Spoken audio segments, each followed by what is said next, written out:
18 सितंबर को नागपुर विश्वविद्यालय में छात्रों ने अपनी मांगों को लेकर आंदोलन किया।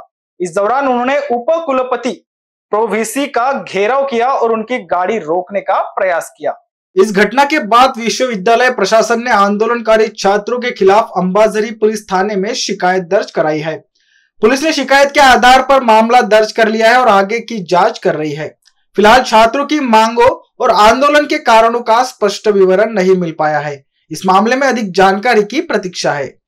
दिनांक 18/25 रोजी सायंकाळी 6:30 वाजता नागपूर विद्यापीठ चे वाइस चान्सलर श्रीमती माधवी घोडे मॅडम यांच्या कार्यालयातून फोन आलेला होता की काही विद्यार्थी आणि आंदोलनकर्ते त्यांच्या कार्यालयामध्ये फार्मसीच्या विद्यार्थ्यांना एटीकेटी कॅरी ऑन करण्याबाबतची जी पॉलिसी आहे ती सुरू ठेवावी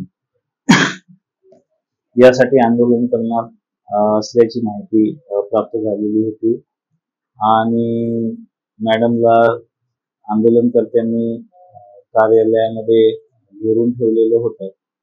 तर पोलिसांनी त्यामध्ये मध्यस्थी करीत विद्यार्थ्यांची समज घालण्याचा प्रयत्न केला, परंतु आंदोलनकर्ते ऐकण्याच्या स्थितीत नव्हते।